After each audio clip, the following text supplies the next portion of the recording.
اعوذ باللہ من الشیطان الرجیم بسم اللہ الرحمن الرحیم الحمدللہ رب العالمین صلی اللہ علی محمد وآلہ اجمعین واللعنۃ الدائمۃ علی اعداء محمد وآل محمد اما بعد وفقنا اللہ وإیاکم للعلم والعمل الصالحین انشاءاللہ تعالی۔ گفتگو ہماری درس نمبر 8 میں ہے اور گزشتہ جو گفتگو ہے ہماری وہ صفات سلبیہ کے متعلق ہی جاری تھی۔ صفات سلبیہ کے متعلق یہ عرض کیا تھا کہ جب ہم اللہ کے متعلق یہ سوچتے ہیں کہ کیا اس کے اندر کوئی نقص ہو سکتا ہے، کیا اس کے اندر کوئی کمی خامی کوئی بری بات ہو سکتی ہے، تو ہم فوراً کہتے ہیں کہ نہیں، اللہ تعالیٰ کی ذات جو ہمارا خالق ہے، کائنات کا خالق ہے، وہ ہر قسم کے نقص سے پاک اور مبرہ ہے۔ اسی کو ہم کیا کہتے ہیں کہ سلب کریں گے، یعنی اس کے اندر اس طرح کا نقص نہیں آ سکتا۔ صفات سلبیہ کی جو فہرست ہے ہمارے پاس وہ اس طرح سے ہے کہ ہم نے 7 صفات جو ہیں وہ آپ کے سامنے بیان کی تھیں۔ سب سے جو پہلی صفت جس کے اوپر گفتگو ہو چکی ہے کہ وہ شریک نہیں رکھتی، اس کا کوئی حصہ دار نہیں ہے، اور اس کے متعلق ہم نے تفصیل سے گفتگو کی کہ اس کی ذات میں بھی کوئی شریک نہیں ہے، اس کی صفات میں بھی شریک نہیں ہے، اس کے افعال میں بھی کوئی شریک نہیں ہے، اور دیگر وہ محبت میں اور عبادت میں بالکل تنہا ہے اور کوئی اس کا حصہ دار نہیں ہے اس میں۔ ابھی جو گفتگو ہوگی آج کے درس میں کہ وہ ہم ان صفات کے متعلق گفتگو کریں گے کہ وہ مرئی نہیں ہے۔ اس کا کیا مطلب ہے؟ مرئی نہیں ہے۔ وہ مکان نہیں رکھتا، اس کا کیا مطلب ہے؟ اسی طریقے سے وہ محل حوادث نہیں ہے، اس کو واضح کریں گے کہ محل حوادث ہونے کا کیا مطلب ہے۔ وہ حلول نہیں کرتا، حلول کا کیا مطلب ہے، یہ آپ کے سامنے بحث ہوگی۔ وہ مرکب نہیں ہے، اور اسی طریقے سے جو آخری صفت ہے کہ وہ محتاج نہیں ہے۔ تو ایک ایک کر کے ہم اس کے بارے میں گفتگو کریں گے۔ یہاں پہ ہم شروع کرتے ہیں کہ اللہ کی ذات مرئی نہیں ہے۔ مرئی عربی زبان کا لفظ ہے۔ مرئی یعنی جسے انسان اپنی آنکھوں سے دیکھ سکے، رؤیت جسے ہم کہتے ہیں، جو رؤیت ہلال ایک لفظ بولا جاتا ہے کہ جی چاند کی رؤیت کریں، یعنی چاند کو آپ دیکھیں۔ تو اللہ تعالیٰ کی ذات کو ہم اپنی آنکھوں سے نہیں دیکھ سکتے، چاہے اس دنیا میں ہو یا قیامت کے دن ہو، یعنی قیامت کے دن بھی ہم اللہ تعالیٰ کی ذات کو نہیں دیکھ سکتے۔ اس کی وجہ کیا ہے کہ اس کی ذات جسم نہیں رکھتی۔ جسم رکھنا مخلوق کی صفت ہے، مادہ رکھنا مخلوق کی صفت ہے، اور اللہ تعالیٰ مخلوق نہیں ہے، وہ خالق ہے۔ تو جب وہ خالق ہے، جسم اس کا نہیں ہے، تو ہماری آنکھیں اس کو کبھی بھی نہیں دیکھ سکتی، نہ اس دنیا میں دیکھ سکتی ہیں، نہ آخرت میں دیکھ سکتی ہیں۔ یہ ہمارے سامنے قرآن مجید کی آیت ہے، سورہ الانعام کی 103 نمبر آیت، کہ جس میں ارشاد ہو رہا ہے کہ لا تدرکہ الابصار وہو یدرک الابصار، کہ اس کو نگاہیں نہیں دیکھ سکتی، نگاہیں اس کو درک نہیں کر سکتی، لیکن وہ آنکھوں کو دیکھ سکتا ہے، وہ ہماری آنکھوں کو دیکھ سکتا ہے، لیکن ہماری آنکھیں اس کو نہیں دیکھ سکتی۔ تو یہ قرآن مجید کی واضح آیت ہے کہ اللہ تعالیٰ کی ذات کو ابصار یعنی بصارت اور رؤیت اور آنکھ کے ذریعے سے دیکھنا ناممکن ہے۔ تو لہٰذا یہ آیت ہمارے لیے اس بات کو واضح کرتی ہے کہ اللہ تعالیٰ کی ذات کا نظر آنا ناممکن ہے۔ اب یہاں پہ عقلی طور پہ اگر ہم یہ دیکھیں کہ اگر ہم اللہ تعالیٰ کو نہیں دیکھ سکتے تو پھر اسے ہم مان کیوں رہے ہیں؟ ہم اس کے وجود کو قبول بھی کر رہے ہیں کہ وہ موجود ہے، لیکن ساتھ یہ بھی کہہ رہے ہیں کہ وہ نہیں دیکھ سکتی۔ تو اس کا جواب واضح ہے کہ اللہ تعالیٰ کو ہمارا جو ماننے کا عقیدہ ہے، اس خالق کو ہم جو مان رہے ہیں، کائنات کا ایک خالق ہے، اس کو ہم مان رہے ہیں، یہ اس بنیاد پہ ہم نہیں مان رہے کہ چونکہ ہم نے اپنی نگاہوں سے دیکھا ہے تو تبھی ہم مان رہے ہیں، نہیں، اس بنیاد پہ نہیں ہے، بلکہ یہ اس بنیاد کے اوپر ہے کہ ہمارے پاس دلائل ہیں۔ ہم اس بات کے اوپر دلیل رکھتے ہیں کہ اس کائنات کا ایک خالق ہوگا جو باشعور ہے، جس کے پاس شعور ہے، جس کے پاس عقل ہے، جس کے پاس قدرت ہے، جس کے پاس حکمت ہے، جس کے پاس طاقت ہے، اس نے اس کائنات کو وجود بخشا ہے۔ اس کے اوپر ہمارے پاس دلائل ہیں۔ تو لہٰذا ہم اللہ تعالیٰ کی ذات کو اس وجہ سے نہیں مانتے کہ ہم نے چونکہ اسے دیکھا، بلکہ ہم تو واضح طور پہ کہہ رہے ہیں، قرآن کہہ رہا ہے کہ اللہ کی ذات کو نہ دنیا میں نہ آخرت میں کہیں پر بھی دیکھنا ممکن نہیں ہے۔ اور اگر ہم یہ بات کرتے ہیں کہ عقل ہماری کیسے رہنمائی کرتی ہے کہ اللہ کی ذات کو دیکھنا ناممکن ہے، تو یہاں پہ درس کے اندر ایک عنوان باندھا گیا کہ اللہ تعالیٰ کو نہ دیکھ سکنے کا عقلی پہلو۔ تو یہاں پہ جو پہلا نقطہ ہے اسے آپ یہاں پہ ہم پڑھتے ہیں اس کو، کہ جو چیز نظر آتی ہے وہ جسم رکھتی ہے، اور جسم رکھنے والا محدود اور محتاج ہوتا ہے۔ یہ ایک دلیل ہے کہ آپ کسی بھی چیز کو اس وقت تک نہیں دیکھ سکتے جب تک اس کا جسم نہ ہو۔ تو لہٰذا اللہ تعالیٰ کو اگر ہم یہ فرض کرتے ہیں کہ اسے ہم دیکھ سکتے ہیں تو اس کا جسم ماننا پڑے گا۔ اچھا، پھر کیا مشکل ہوگی جسم ماننے سے؟ کہ جب ہم جسم مانیں گے تو جس چیز کا جسم ہوتا ہے وہ مخلوق ہوتی ہے، وہ محدود ہوتی ہے۔ یعنی جب جسم ہے تو اسے مکان کی ضرورت ہے، اسے زمانے کی ضرورت ہے، اسے ایک جگہ کی ضرورت ہے کہ جہاں پہ وہ جسم ہوگا۔ تو جس جگہ پہ وہ جسم ہوگا فقط اسی جگہ تک وہ محدود ہوگا، دوسری جگہ پہ اس کا جسم نہیں ہے تو دوسری جگہ پہ وہ نہیں ہوگا۔ تو اسے کیا کہتے ہیں؟ نقص کہتے ہیں، محدودیت کہتے ہیں۔ اور اللہ تعالیٰ کی ذات محدود نہیں ہے۔ اور اسی طریقے سے جسم کو ضرورت ہوتی ہے کہ کوئی نہ کوئی جگہ ہو، کوئی نہ کوئی مکان ہو کہ جہاں پہ جسم ٹھہر سکے۔ بغیر مکان کے اور بغیر جگہ کے ایک جسم اپنا وجود نہیں رکھ سکتا۔ یعنی کوئی بھی باڈی ہو، کوئی بھی میٹر ہو، کوئی بھی میٹیریل ہو، اسے کوئی جگہ چاہیے کہ جہاں پہ وہ موجود ہوگا۔ تو لہٰذا اسے ہم کیا کہتے ہیں؟ محتاج ہونا، ضرورت ہونا، کہ ہر جسم کو مکان کی ضرورت ہے۔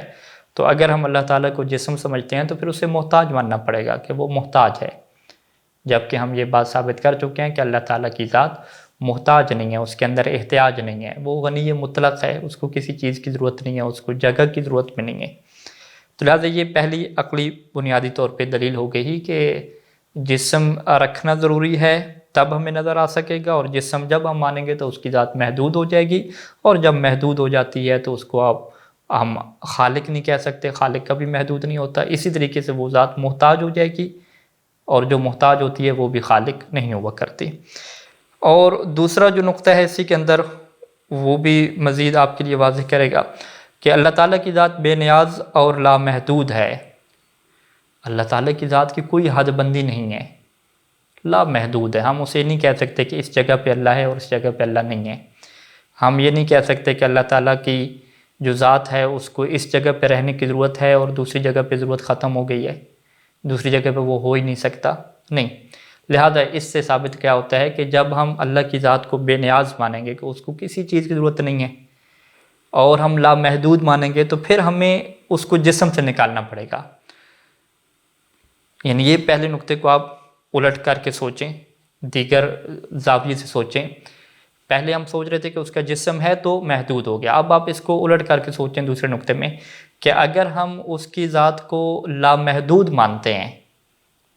اور اس کی ذات کو ہم محتاج نہیں مانتے، تو اس کا رزلٹ کیا نکلتا ہے؟ اس کا رزلٹ بھی یہ نکلتا ہے کہ جسم سے ہمیں انکار کرنا پڑے گا۔ بس جب ہم جسم سے انکار کریں گے تو پھر وہ نظر نہیں آ سکے گا۔ یہ دوسرا نقطہ ہو گیا۔ تیسرا نقطہ اسی کی وضاحت کی خاطر کہ اللہ تعالیٰ کو نظر آنے والی مخلوقات کی طرح تصور کیا جائے تو یہ اس کے کمال اور وحدانیت کے خلاف ہوگا۔ یعنی پھر اس کے اندر کمال نہیں ہو جائے گا، اس کے اندر بھی نقص ہو جائے گا کہ وہ بھی پھر محتاج ہو جائے گی، اور جب اس کے اندر کمال نہیں رہے گا تو وہ ناقص ہو جائے گی۔ اب جب ناقص ہو جائے گی تو اب آپ یہ کہیں گے کہ ایک ہی با کمال ہستی ہے، اس کے اوپر کمال ختم ہو جاتے ہیں، تو یہ جو وحدانیت کا تصور ہے یہ بھی وہاں سے ختم ہو جائے گا، کیونکہ ایک چیز محدود ہو جائے گی، وہ مخلوق کی طرح ہو گئی، پھر اس کے اندر کوئی کمال نہیں ہے کہ آپ کہیں کہ پھر اس کے اندر اس زاویے سے کیا کمال پایا جاتا ہے، کیا اس کے اندر خوبی پائی جاتی ہے، تو وہ دیگر مخلوقات کے ذریعے سے ہو جائے گی۔ تو پھر اس کو واحد و وحدہ لا شریک کہ جو کسی مخلوق کی طرح نہیں ہے، اس طرح کی وحدانیت کا تصور بھی ختم ہو جائے گا۔ اور یہاں پہ ایک مثال رکھی گئی درس کے اندر اس بات کو سمجھانے کی خاطر کہ جو شخص بھی اپنی عقل کو استعمال کرتا ہے وہ یہ سمجھتا ہے کہ کسی بھی چیز کے وجود آنے کے لیے، اس کے موجود ہونے کے لیے اس کا نظر آنا ضروری نہیں ہے۔ بہت ساری چیزوں کو انسان کی عقل مانتی ہے، اگرچہ ان چیزوں کو انسان کی آنکھوں نے نہیں دیکھا۔ جیسے یہ ہوا ہے، ہوا کو ہماری آنکھیں نہیں دیکھ سکتی لیکن ہم اسے مانتے ہیں۔ اسی طریقے سے اگر کوئی کہے کہ جی ہوا دکھاؤ گے تو میں مانوں گا، تو ہم کہیں گے نہیں، ہوا نظر نہیں آتی، ہاں آپ محسوس کر سکتے ہیں۔ تو اللہ تعالیٰ کی ذات کو ہم کیا کہیں گے کہ وہ جسم نہیں رکھتی، وہ آپ کو نظر بھی نہیں آتی، کسی حواس خمسہ کے ذریعے سے آپ محسوس بھی نہیں کر سکتے، لیکن عقل اور دل کے ذریعے سے آپ محسوس کر سکتے ہیں۔ یعنی عقل کے ذریعے سے آپ یہ دلیل قائم کر سکتے ہیں کہ کوئی نہ کوئی ذات ہے کہ جس نے مجھے بنایا، جس نے اس کائنات کو بنایا، اور باقاعدہ اس کا ایک ہدف ہے۔ اسی طریقے سے اگر کوئی بندہ یہ کہے کہ چونکہ میں اپنی آنکھوں سے نہیں دیکھ سکتا تو لہٰذا میں اس کا انکار کر دوں گا، تو عقل اس کی کہے کہ نہیں، تمہارا یہ جو کلی قانون تم نے بنا رکھا ہے کہ اگر آنکھوں سے دیکھو گے تو مانو گے وگرنہ نہیں مانو گے، یہ قانون تمہارا غلط ہے۔ تو لہٰذا ہر صاحب عقل اس بات کو مان لے گا کہ اگر وہ اللہ کے وجود کا قائل ہو رہا ہے تو وہ اس بنیاد پہ نہیں ہو رہا کہ چونکہ اس نے اسے دیکھ لیا ہے، نہیں، وہ اس کے پاس عقلی دلائل ہیں، عقلی دلائل کے علاوہ اس کے دل کے احساسات ہیں، اس کی فطرت کی آواز ہے، اس کی بنیاد پہ اسے بالکل واضح اور کلیئر لگتا ہے کہ میرا کوئی نہ کوئی خالق ہے جس نے مجھے خلق کیا ہے، جس نے اس کائنات کو بنایا ہے، اور وہ اسی احساس، اسی فطرت کی آواز، یہی عقل کی رہنمائی کے مطابق اللہ کے وجود کو قبول کرتا ہے۔ اس کے بعد تیسری صفت کی طرف ہم بڑھتے ہیں کہ تیسری صفت ہے کہ اللہ تعالیٰ مکان نہیں رکھتا، اور یہ اسی دوسری صفت سے یہ بات واضح ہو جاتی ہے کہ جب ہم نے یہ کہہ دیا کہ مکان اور جگہ وہ چیز رکھتی ہے جس کا جسم ہو، جس کا کوئی مادہ اور میٹر ہو، تو جب اللہ کو ہم یہ کہتے ہیں کہ اس کا کوئی جسم نہیں ہے، وہ محدود نہیں ہے، تو لہٰذا وہ لا مکان ہے، اس کا کوئی مکان نہیں ہے کہ آپ کہیں کہ اس جگہ پہ اللہ ہے اور اس جگہ پہ نہیں ہے، ایسی بات نہیں ہے۔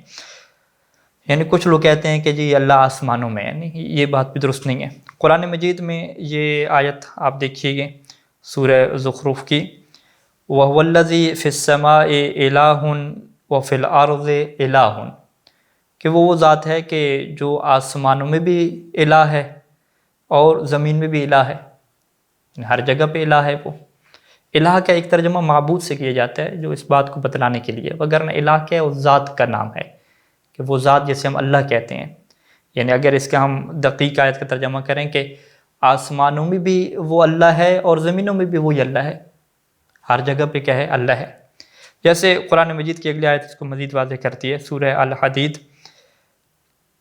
یہاں پہ کیا ارشاد ہوتا ہے کہ وَهُوَ مَعَكُمْ أَيْنَمَا كُنْتُمْ، اور وہ تمہارے ساتھ ہے کہیں پر بھی تم ہو، یعنی اللہ تعالیٰ کی ذات تمہارے ساتھ ہے۔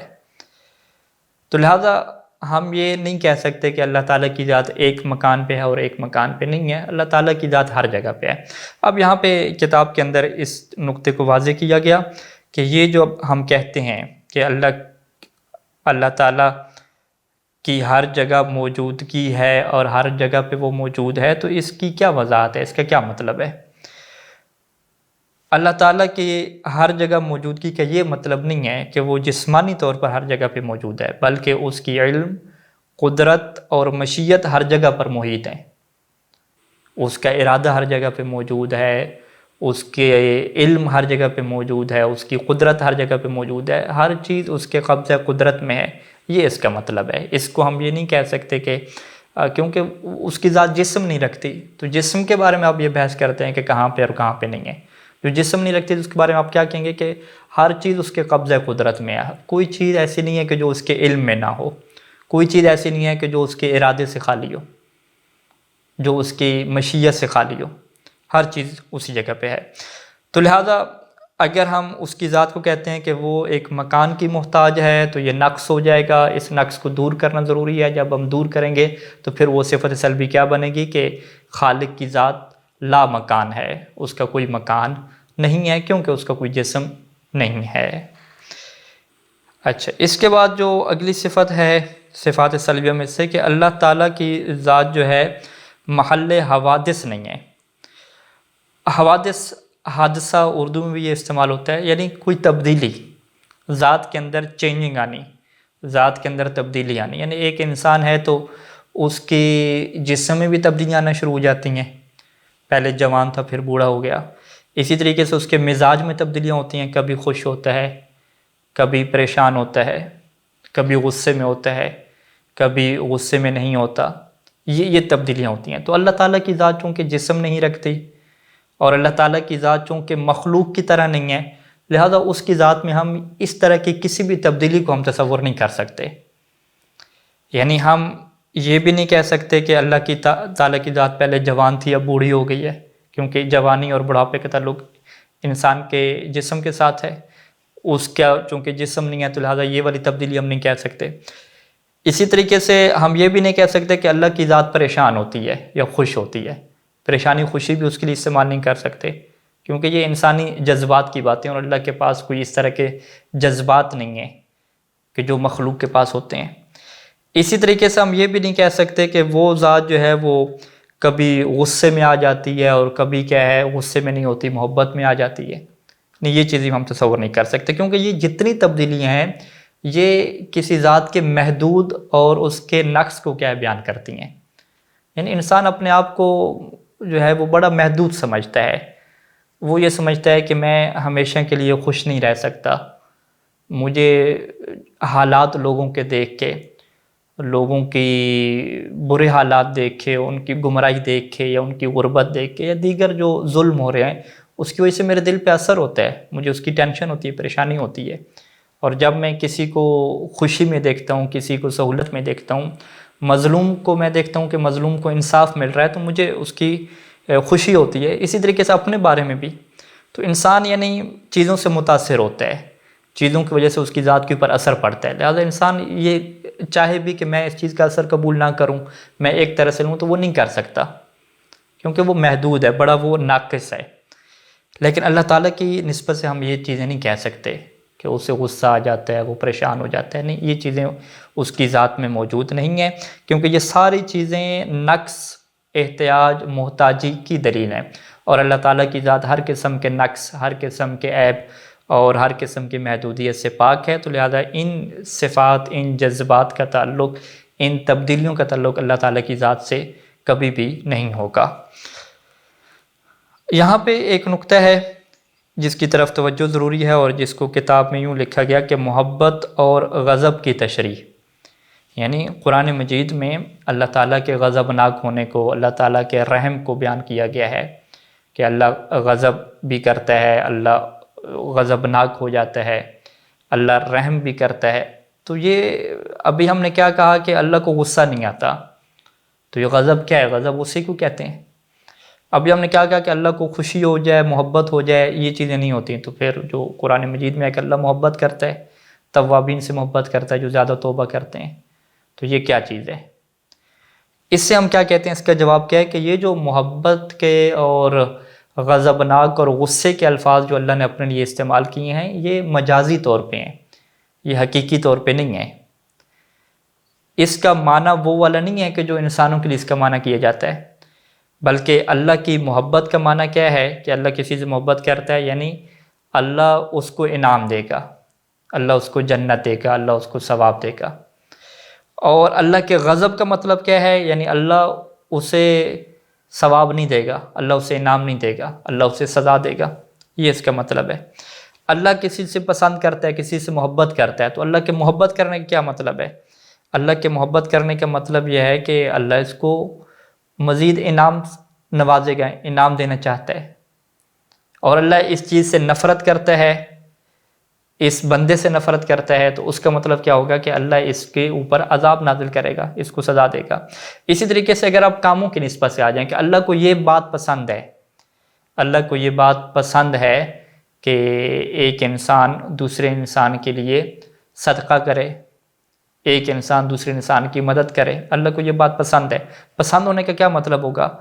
اس طرح نہیں ہے کہ جس طرح انسانوں کو پسند ہوتی ہے کہ یہ چیز مجھے بڑی محبت ہے اس سے اور یہ کام مجھے بڑا اچھا لگتا ہے، نہیں، پسند کا مطلب کیا ہوگا کہ اللہ تعالیٰ اس چیز کا حکم دیتا ہے۔ اور اگر یوں ہو کہ اللہ تعالیٰ اس کام سے نفرت کرتا ہے، اللہ تعالیٰ جھوٹ بولنے سے نفرت کرتا ہے، تو اس کا مطلب کیا ہوگا کہ اللہ تعالیٰ جھوٹ سے روک رہا ہے۔ تو لہذا اللہ تعالیٰ کی ذات محل حوادث نہیں ہے، یعنی جو انسانی مزاج کے ساتھ جو چیزیں تعلق رکھتی ہیں، ان ساری چیزوں کو ہم اللہ کے مزاج کے اوپر ہم سیٹ نہیں کر سکتے، کیونکہ جو انسانی مزاج کے ساتھ چیزیں تعلق رکھتی ہیں وہ انسان کی مخلوق کی صفات ہیں، محدودیت ہے ان کے اندر، نقص ہے ان کے اندر، لیکن اللہ تعالیٰ کی ذات مخلوق نہیں ہے، محدود نہیں ہے، کسی قسم کا نقص نہیں ہے، تو لہذا ان صفات کی اور معنی ہوں گے، ان صفات کے اور ان الفاظ کو جب ہم اللہ تعالیٰ کے لیے استعمال کریں گے تو وہ ان معنی میں نہیں ہوگا، ان کا وہ مطلب نہیں ہوگا کہ جو انسان اپنے لیے مطلب لیتے ہیں، بلکہ اس کا مطلب اللہ تعالیٰ کی جو ذات ہے اسی حساب سے اس کا ہم مطلب کریں گے۔ اور اگر مطلب اردو میں ہم کر بھی دیتے ہیں تو وہ مجازی معنی ہوگا، وہ حقیقی طور پہ اس کو ہم نہیں کہہ رہے، عربی میں ایسے مجازی طور پہ استعمال ہوتا ہے۔ اچھا، اس کے بعد پانچویں جو صفت ہے کہ اللہ تعالیٰ کی ذات کسی میں حلول نہیں کرتی۔ اس حلول کا کیا مطلب ہوتا ہے؟ حلول یعنی کسی اور ذات کے اندر چلے جانا، کسی اور ذات میں اتر جانا۔ تو اگر کوئی یہ بندہ کہے کہ جی میں اتنی محنت کرتا ہوں، عبادت کرتا ہوں، تو ایک ٹائم ایسا آتا ہے کہ اللہ کی ذات میرے اندر نازل ہو جاتی ہے،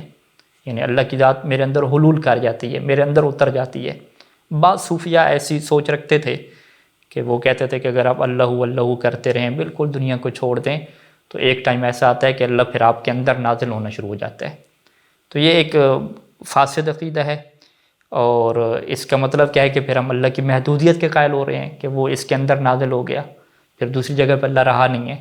یعنی اللہ کو ہم کوئی جنوں کی طرح کوئی مخلوق سمجھ رہے ہیں۔ تو یہ اللہ تعالیٰ کی ذات کی نسبت سے محدودیت ہے، نقص ہے، اور اللہ تعالیٰ کی ذات ہر قسم کے نقص اور عیب سے پاک ہے۔ قرآن مجید میں یہ آیت موجود ہے سورہ شورى کی کہ لیسا کمثلہ شیء، کہ اس کی مثل کوئی چیز بھی نہیں ہے۔ یعنی آپ یہ تصور کریں کہ جیسے جن ہوتے ہیں اور جنوں کے بارے میں یہ تصور پایا جاتا ہے، اگرچہ غلط تصور ہے، روایات سے اس بات کی تائید نہیں ہوتی کہ جنوں کے پاس یہ صلاحیت موجود ہے کہ وہ کسی انسان کے اندر نازل ہو جائیں، نہیں، ایسی بات غلط ہے۔ بالآخر چلیں فرض کریں کہ ایسا ممکن ہو، لیکن اللہ تعالیٰ کی نسبت سے ہم یہ چیز تصور نہیں کر سکتے۔ کیونکہ اللہ کے لیے ہم کوئی مثل سوچ ہی نہیں سکتے۔ ہم جن چیزوں کو دیکھ رہے ہیں یہ ساری مخلوق ہیں، اور اللہ مخلوق کی طرح نہیں ہے۔ ہماری جو عقل ہے وہ محدود ہے، وہ فقط مخلوق کی حد تک سوچ سکتی ہے، اس نے جو چیزیں دیکھی ہوئی ہیں انہیں کو جوڑ توڑ کے ایک تصور اپنے ذہن میں بنا سکتی ہے۔ لیکن اللہ تعالیٰ کی ذات چونکہ کسی چیز کی طرح بھی نہیں ہے، یعنی اللہ نے واضح کہہ دیا کہ جو بھی تمہارے ذہن میں آئے گا وہ تم کسی نہ کسی سے دیکھ کے اس کی مثل تم سوچو گے نا، یہ اس طرح کی کوئی چیز ہوگی۔ تو اللہ کی ذات تو کسی چیز کی طرح ہے ہی نہیں۔ تو پس جب کسی چیز کی طرح ہے ہی نہیں تو تم اس کے بارے میں یہ بھی نہیں سوچ سکتے کہ وہ کسی بندے کے اندر وہ نازل ہو جاتا ہے، کسی بندے کے اندر سما جاتا ہے، حلول کر جاتا ہے۔ تو لہٰذا یہ ایک صفت سلبی ہوگی کہ اللہ تعالیٰ کی ذات حلول نہیں کرتی۔ چھٹی صفت کہ وہ مرکب نہیں ہے، اور یہ واضح ہو گیا کہ جب اللہ کی تعالیٰ کی ذات جسم نہیں رکھتی تو لہٰذا اس کے اجزاء نہیں ہوں گے۔ آپ کہیں کہ بازو ہیں، ہاتھ ہیں، یہ چیزیں مل کے جو ہے وہ بنی اور اللہ کی ذات کیا مرکب بن گئے۔ یہ جو اللہ تعالیٰ کی ذات کی نسبت کہا جاتا ہے کہ اللہ کا ہاتھ ہے، تو اس ہاتھ کا وہ معنی نہیں ہوتا کہ جو حقیقی معنی ہوتا ہے کہ ہاتھ کیا مطلب جس کی 5 انگلیاں ہوتی ہیں، نہیں، اس کی اہل بیت نے وضاحت کی ہے کہ اللہ کا ہاتھ یعنی اللہ کی قدرت۔ جیسے آپ کہتے ہیں کہ قانون کے ہاتھ لمبے ہوتے ہیں، تو قانون کے ہاتھ کیا مطلب؟ یعنی قانون کی قدرت، قانون کی طاقت، قانون کی جو اپروچ ہے وہ بڑی لمبی ہوتی ہے۔ اسی طریقے سے جتنے بھی اللہ تعالیٰ کی نسبت سے چیزیں بولی جاتی ہیں، وہ اس کا یہ مطلب نہیں ہے کہ اللہ تعالیٰ کی ذات جسم ہے اور اس کے اجزاء بنائے جا رہے ہیں، آنکھیں، کان، ناک، اور یہ چیزیں مراد نہیں ہوتی، کیونکہ جسم جب مانیں گے تو وہ پھر محدود ہو جائے گی ذات، اور اللہ کی ذات محدود نہیں ہے،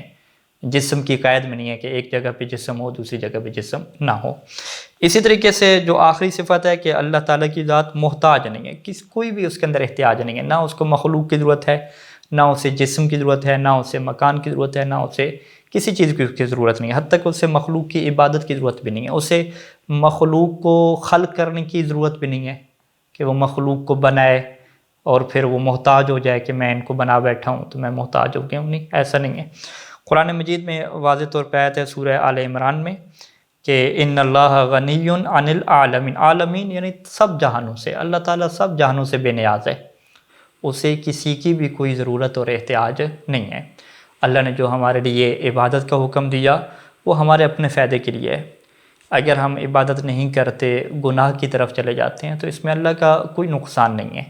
وہ ہم اپنے ساتھ ظلم کرتے ہیں، اپنے ساتھ ہم زیادتی کرتے ہیں، ہم اپنا نقصان خود کرتے ہیں۔ اللہ تعالیٰ یہ چاہتا ہے کہ ہمارے اوپر رحم نازل کرے، ہمیں جنت دے، ہمیں کمالات دے، ہمیں بہت ساری نعمتیں دے، اس کے لیے اس نے یہ دنیا کو آزمائش کے طور پہ رکھا۔ اور اگر یہاں پہ ہم آ کے کوئی بھی عمل کر رہے ہیں کہ جو اللہ کا جس نے کوئی ایسا عمل کر رہے ہیں کہ جس کا اللہ تعالیٰ نے ہمیں حکم دیا ہے، تو وہ حکم جو اللہ تعالیٰ نے دیا ہے وہ ایسا نہیں ہے کہ ہم یہ سوچنے لگ جائیں کہ اللہ کو ضرورت ہے اس چیز کی، کہ اللہ کو ضرورت ہے کہ اس کی مخلوق اس کی حمد و ثنا کرے، اللہ کو ضرورت ہے کہ اس کی مخلوق اس کی عبادت کرے۔ نہیں، یہ مخلوق کو خود ضرورت ہے کہ مخلوق اپنے خالق سے جڑے، مخلوق اپنے مالک سے جڑے، مخلوق اپنے دل میں، اپنی زندگی میں اپنے خالق اور مالک کی یادوں کو بسائے، اس کے ذکر کو عام کرے، اس کے لیے سجدہ ریز ہو۔ یہ مخلوق کی اپنی ضرورت ہے، اور اگر مخلوق کی ضرورت کو پورا نہیں کرے گی تو اس کا پھر جو نتیجہ نکلے گا وہ نتیجہ اس سے خود بھگتنا پڑے گا، اس کا نتیجہ کیا خطرناک نکلے گا۔ تو یہ وہ سلبی صفات تھیں چند ایک جو ہم نے آپ کی خدمت میں پیش کی، اور مزید بھی اگر آپ کسی بھی طرح کا نقص اور بری چیز سوچتے ہیں اللہ تعالیٰ کی نسبت سے تو اس کی نفی کرنا آپ کے لیے ضروری ہے، یعنی یہ کلی قانون ہے۔ ضروری نہیں ہے کہ یہ جو 7-8 صفات ابھی ہم نے گنوائی ہیں فقط یہی ہیں، ان کے علاوہ بھی جو بھی بری چیز سوچیں گے سبحان اللہ، آپ کیا کہیں گے کہ اللہ تعالیٰ کی ذات سبحان، اس سے پاک ہے، اللہ تعالیٰ کے اندر یہ بری چیز کبھی بھی نہیں ہو سکتی، نہ وہ ظالم ہو سکتا ہے، نہ کسی سے ظلم کرنے والا، کسی سے زیادتی کرنے والا۔ اسی وجہ سے جو جنت جہنم کی تقسیم ہے، کسی کو عذاب دینا، کسی کو جنت میں دینا، یہ سب جو ہے وہ اللہ تعالیٰ کی ایسی صفات ہیں کہ جس میں ذرا برابر بھی عیب والی چیز نہیں ہے، نقص والی چیز نہیں ہے۔ انشاءاللہ اگلے درس میں ہم اس کو مزید اللہ کی جو صفت عدل ہے اس کے ضمن میں مزید اس کو واضح کریں گے۔ وصلی اللہ علی محمد و آلہ اجمعین۔